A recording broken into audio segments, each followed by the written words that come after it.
Hi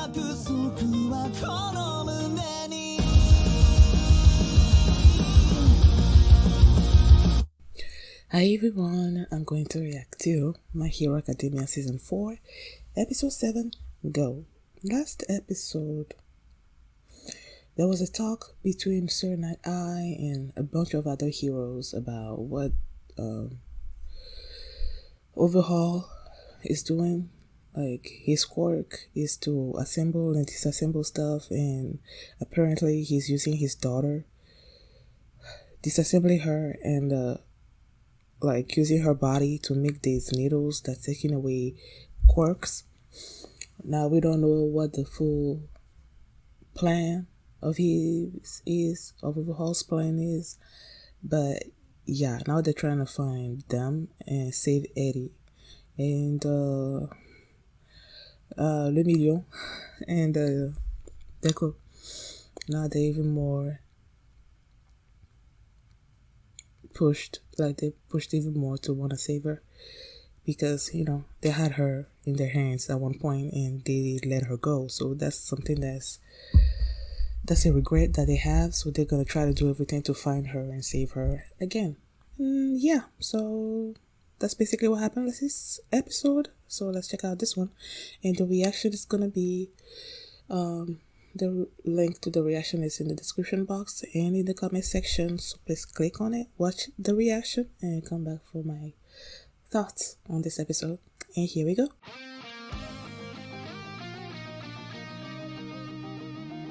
This episode was basically them like waiting on getting news of whether or not they found Eddie so that they can move on her and save her. And while the pro heroes are searching out these places, these possible locations where they could be,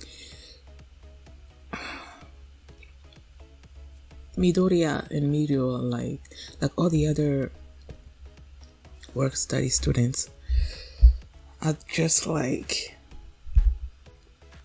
they see serious all the time. They have this weight on them that all the other students are seeing, but because they can't actually share what's going on with them, with the others, it's like they see that there's something weighing on them, but they can't actually do anything like to alleviate it because they don't know what the situation is.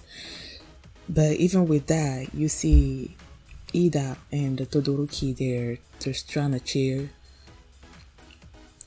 Midoriya up, like, we know something's going on, but like, just know that we are here for you and all that. And then he cried a little bit, and I feel like that cry wasn't enough. He needs to cry more, because he has the others, Kirishima and Sue and Uraraka, they don't know about the prediction that All Might is gonna die, this gruesome death.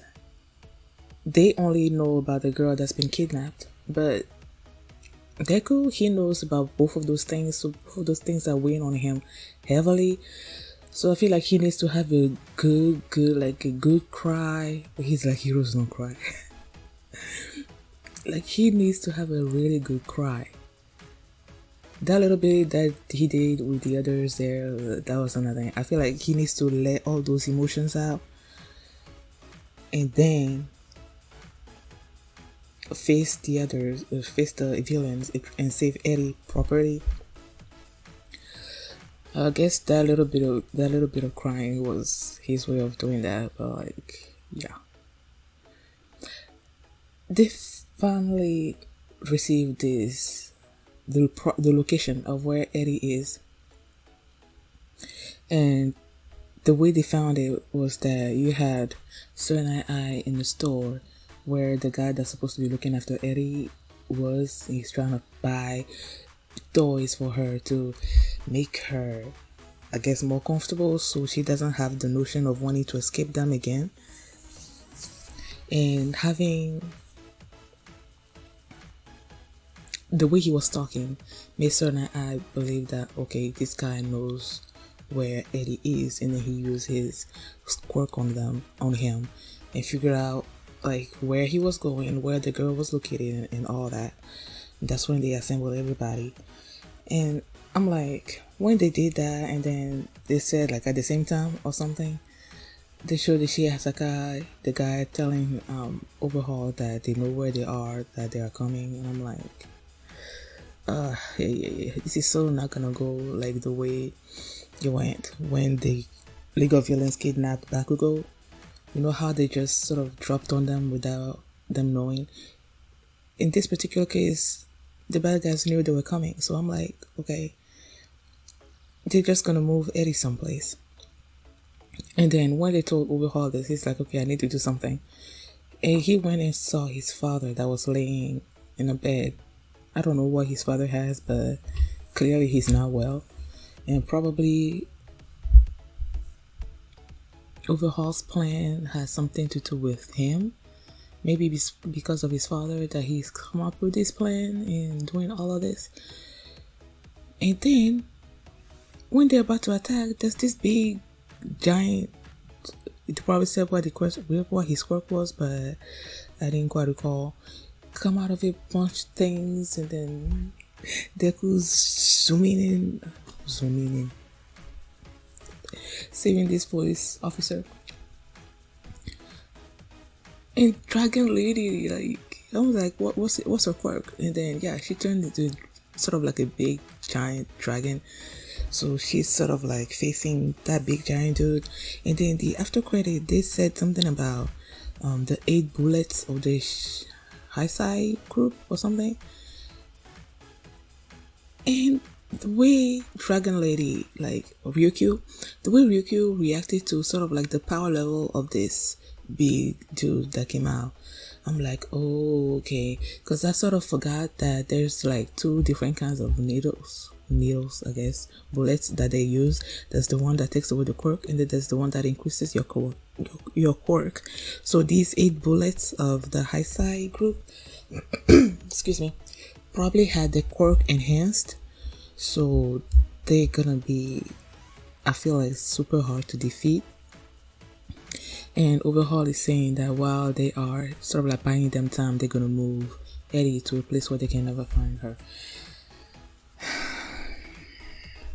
I want to believe that they can save Eddie this time around, but I don't think so, because they knew they were coming. So, and Overhaul didn't seem all that concerned about it.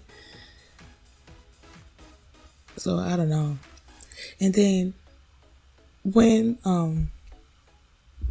Deku asked where Gran Torino was, and who was it?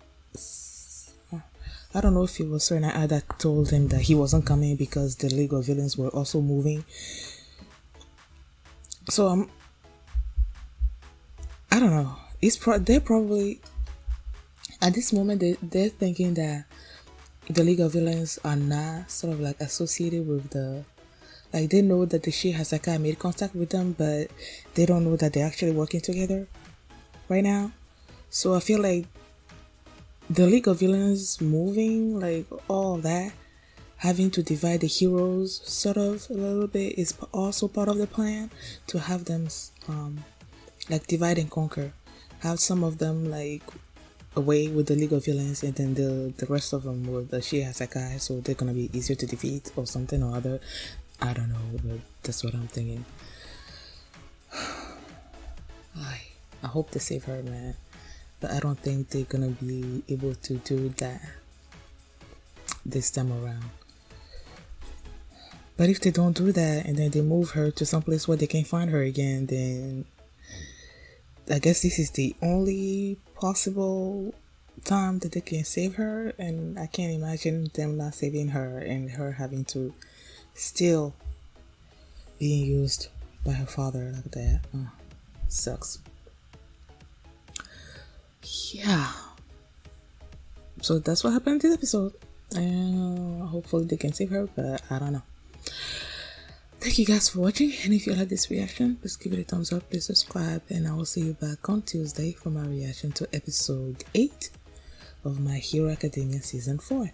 Now if you want to see the full length of this reaction, you can do so by checking out my Patreon at patreon.com/feelymini, and I will see you on Tuesday.